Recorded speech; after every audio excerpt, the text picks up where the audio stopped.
एक समय की बात है, एक सुंदर देश था जहां चारों ओर हरियाली फैली हुई थी।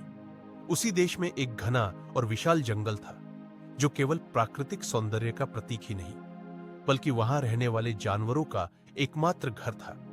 यह जंगल उनके जीवन का अभिन्न हिस्सा था, उनकी सांसों में बसा हुआ था।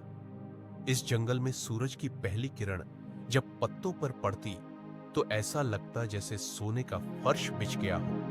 जब हवा चलती तो पेड़ अपनी टहनियां हिलाकर गीत गाते थे और इन गीतों की ताल पर हिरण, बंदर, तोते, मोर और न जाने कितने मासूम जीव नाचते थे। हिरण अपनी चपलता से दौड़ते, शेर अपनी दहाड़ से जंगल का रौब बनाए रखते, हाथी अपने झुंड के साथ शांति से विचरण करते और पक्षी अपने मधुर स्वर से सारा वातावरण गूंजायमान कर देते।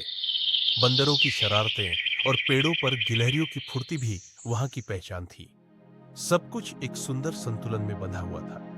परंतु एक दिन इस संतुलन को किसी की नजर लग गई। उस देश का राजा, जो लालच और सत्ता के अंधकार में डूब चुका था, उसने यह ऐलान किया कि जंगल की लकड़ियों का उपयोग करके नए महल, सड़कें और भवन बनाए जाएंगे। उसकी नजर अब जंगल की भूमि पर थी, समृद्धि और विकास के नाम पर। बिना किसी पूर्व सूचना के एक रात कुल्हाड़ियां चलने लगी। घने वृक्षों को जड़ से काटा जाने लगा। पेड़ों की चीखें गूंजने लगी जैसे कोई मां अपने बच्चे को खो रही हो। पक्षियों ने अपने घोंसलों को छोड़ दिया, बंदर इधर उधर भागने लगे और शेर तक सहमकर चुप बैठ गया। हिरणों का झुंड भूखा भटकता रहा। चीतों की गुर्राहट में अब गुस्सा नहीं, दर्द था। वह जंगल जो सदियों से खड़ा था, एक ही रात में वीरान हो गया। जब सुबह हुई तो जानवरों की दुनिया उजड़ी हुई मिली। न पेड़ थे, न छाव, न घोंसले, न शांति। चारों ओर सिर्फ सूखी जमीन, टूटे हुए तने और सन्नाटा था। शेर, जो कभी जंगल का राजा था, आज असहाय और उदास बैठा था। हाथी, जो अपनी ताकत पर गर्व करता था, अब निःशब्द खड़ा था। पेड़ों पर फुदकने वाली गिलहरियां भय से इधर उधर भाग रही थी। बंदरों के झुंड अब झाड़ियों में सहमे बैठे थे। सभी जानवरों की आंखों में एक ही सवाल था, अब हम कहां जाएंगे? सबसे ज्यादा आघात एक नन्ही चिड़िया को पहुंचा। उसका छोटा सा घोंसला, जो उसने बड़ी मेहनत से पेड़ की ऊंचाई पर बनाया था, अब जमीन पर टूटा हुआ पड़ा था। उसके अंडे, जो जीवन की नन्ही उम्मीद थे, अब बिखरे पड़े थे, टूटे हुए, निर्वस्त्र। चिड़िया उन टुकड़ों को देखती रही और धीरे धीरे उसकी आंखों से आंसू बह निकले। उस देश की जनता के हृदय में पशुओं के प्रति गहरा प्रेम था। जब यह दुर्भाग्यपूर्ण घटना घटी तो लोग अत्यंत दुखी हुए। उन्होंने न्याय की आस में राजा से विनती की, किंतु वह राजा तो अपने अंधकार में डूबा हुआ था।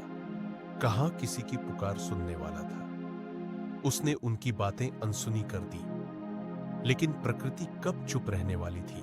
जंगल के कटते ही देश में वर्षा कम होने लगी, नदियां सूखने लगी, खेतों में दरारें पड़ गईं, फसलें सूखने लगी और लोग भूख से मरने लगे। एक समय जो देश हरा भरा था, अब धूल और सूखे का मैदान बन गया था। राजा की संपत्ति तो बढ़ गई, पर उसका सुख जाता रहा। महल के भीतर सोना था, पर बाहर जीवन छीनता जा रहा था। एक दिन एक प्रचंड आंधी आई। वह इतनी भयानक थी कि महल के ऊंचे मीनार तक गिर गए। पेड़ों के बिना वह आंधी किसी को रोकने वाली नहीं थी। तब राजा को अपनी भूल का आभास हुआ। उसने सोचा, काश जंगल होते तो ये आंधी नहीं आती, ये सूखा नहीं पड़ता। राजा ने उसी क्षण अपनी गलती सुधारने का निश्चय किया। उसने पूरे देश में नए पेड़ लगाने का आदेश दिया। जंगलों को पुनः बसाने की शुरुआत की गई। जानवरों को फिर से आमंत्रित किया गया। उनके लिए विशेष स्थान सुरक्षित किए गए, जहां वे शांति से रह सके। परंतु जो हानि हो चुकी थी, उसे पूरी तरह भर पाना आसान नहीं था। नन्ही चिड़िया के अंडे वापस नहीं आ सकते थे और न ही वह जंगल एक ही रात में फिर से खड़ा हो सकता था।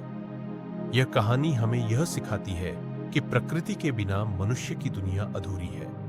यदि हम पेड़ काटेंगे, जंगल उजाड़ेंगे, तो केवल जानवरों का ही नहीं, हमारा भी अस्तित्व खतरे में पड़ जाएगा। इस कहानी से हमें यही सीख मिलता है कि यदि हमने प्रकृति का सम्मान नहीं किया, तो वह अपनी मौन चीखों से हमें जगाने आ जाएगी। अगर कहानी ने दिल छू लिया हो तो दिल वाला बटन दबा दे। इस कहानी के बारे में जो कुछ आप जानते हैं कमेंट में हमें बताएं। इस पुकार को औरों तक पहुंचाए। वीडियो शेयर जरूर करें एक पुण्य समझकर, और चैनल को जरूर सब्सक्राइब कर ले। सुनने के लिए आपका बहुत शुक्रिया। Thank you so much